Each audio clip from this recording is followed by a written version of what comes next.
कहती है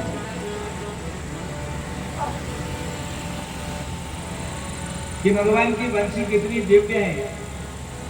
भैया 10-15 मिनट देर होगी तो आप लोग घबराना नहीं, युवराज जी को भोग लगेगा, टाइम लगेगा, परिक्रमा करेंगे वगैरह। बोल श्री राज धरण की जय हो। भगवान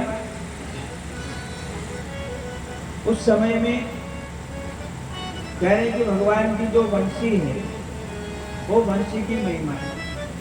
ये तो पुरुष जाति की बांस की बनी, लेकिन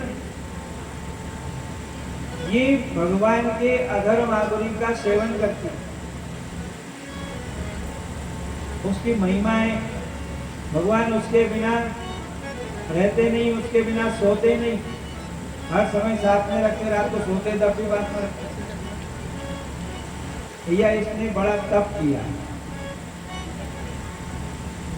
पहले अपने वंश से दूर हुई, परिवार से दूर हुई, फिर उसको सुखाया गया, तपाया गया, फिर इसके सारे शरीर को खोखला किया गया, इसके अंदर छेद किए गए, 7-7 छिद्र किए, फिर भी ये कुछ बोली नहीं, बहुत सहन किया इसने। इसलिए ये भगवान की बहुत प्यारी। ये बंसी कहती है कि ये लाला मेरी बहुत मनवार करता है। अरे बोल दे बोल दे, ये फूंक मारता है, मुंह को टेढ़ा करता है, मुंह बिगाड़ता है, बांसुरी बजाते थोड़ा। इसके कानों के कुंडल मेरी आरती उतारते हैं। लाला मेरे पांव दबाता है और फूंक मारता है, मुंह बिगाड़ता है, तो फिर मैं थोड़ा सा फूंक देती हूँ, थोड़ा सा बोल देती हूँ। इसकी आंखों की पलकें मेरे पंखा करती हैं, होठों की सैया पर मुझे सुलाता है और पांव दबाता है। बंसी की बड़ी महिमा। इस बंसी को हम ही लोग सुन करके मोहित होते हैं, आनंदित होते हैं, ऐसा नहीं है। ये जंगल में घूमने वाले हिरनियां हैं, ये हिरनियां भी भगवान की इस बंसी से मोहित हो जाती है। गाय जब बंसी का नाद सुनती है तो उस बंसी के नाद को सुन करके चरना छोड़ देती है। गाय के बछड़े दूध पीते पीते दूध पीना बंद कर देते हैं। मुंह में जो दूध है उसको न तो थूकते हैं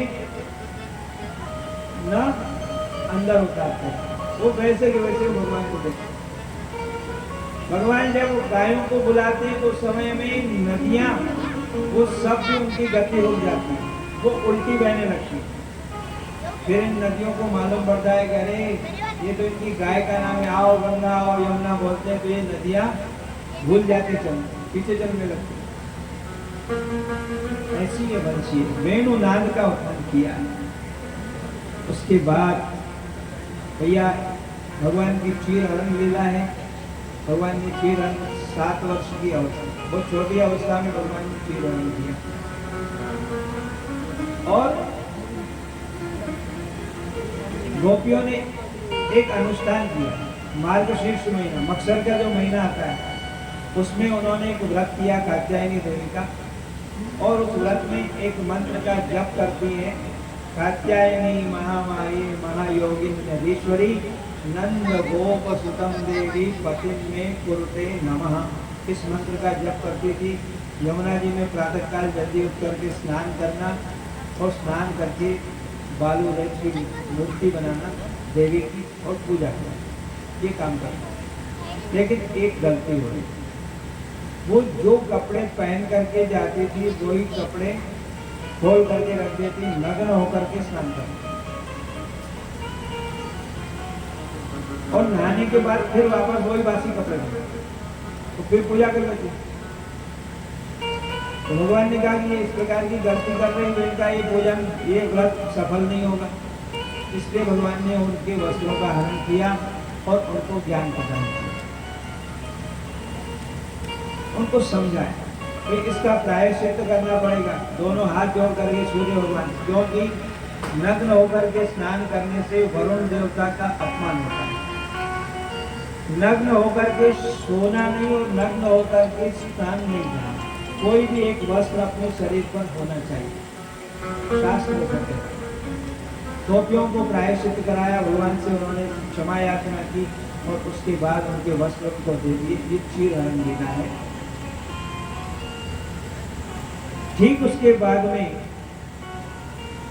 एक दिन सवेरे सवेरे सब ब्रजवासी ब्रज में इकट्ठे हो गए, नंद भवन में इकट्ठे हुए। कोई कह रहा है इतना घी लाओ, कोई कह रहा है इतने चावल लाओ, इतनी शक्कर लाओ, इतने जौ लाओ, लकड़ी लाओ, ये लाओ। भगवान आए, भगवान ने बाबा जी का, बाबा ये क्या है? कहा कुछ नहीं, ये बच्चों का काम नहीं है, ये बड़े बूढ़ों का काम। तब